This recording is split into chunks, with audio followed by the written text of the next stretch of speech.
Hey, Walker, it's David Hood, man. Hope you're doing all right. Hey, I'm good. How are you doing? Good, man. Listen, is the biggest thing that you learned last year? What was your biggest takeaway, from that playing?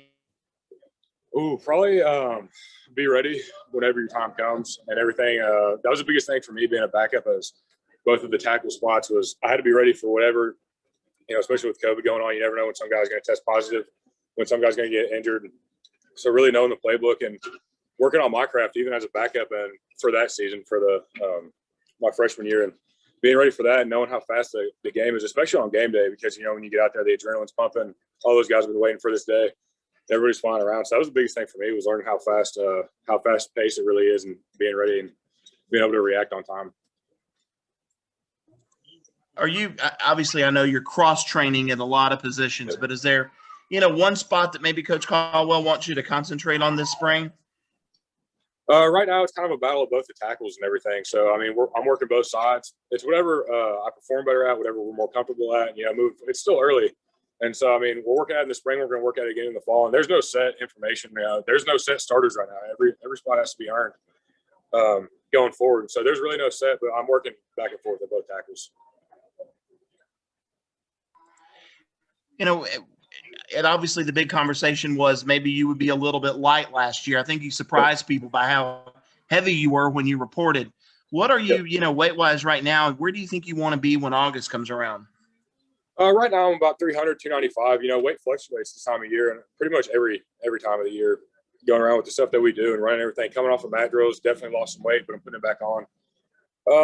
The goal for me is I definitely want to stay over 300. During the season, last season, I was about 295, 290 in that range, which was a little too light, which is a lot better than I had been in the past, but still a little too light to really dominate at this level. I need to get thicker. And so I'm thinking I'd like to get up to about 310 come the season and then fluctuate between like 305, 310 and stay up there. A healthy 305, 310. Is there one defensive player that you go against in practice that makes you better? Yeah, I think the entire defense. I'm not going to single anybody out.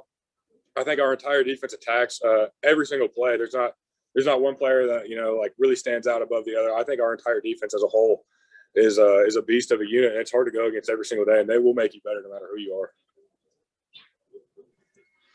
Considering how different things were last year, how much did you rely on your dad, man? He played offensive line at Kentucky.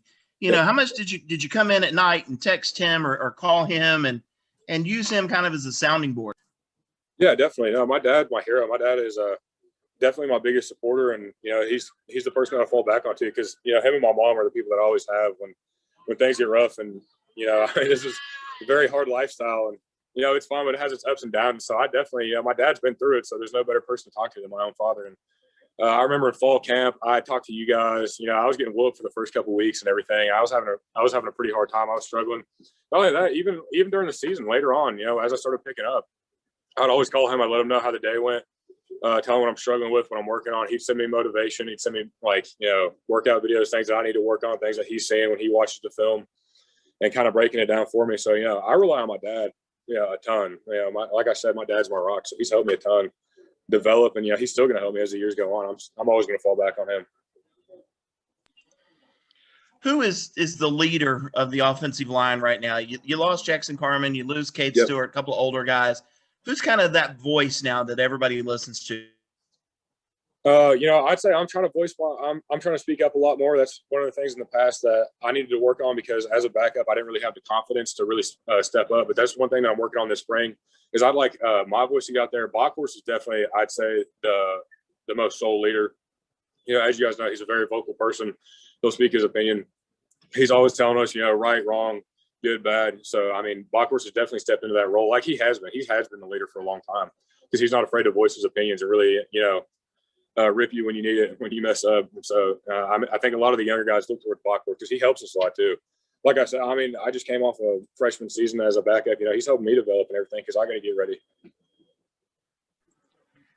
The offensive line drew a lot of criticism last year. Everybody says, oh, Travis didn't have a great year because of it. I'm sure that you guys hear it. What is the message in the room? Is there a chip on everybody's shoulder to be better this year and kind of prove everybody wrong?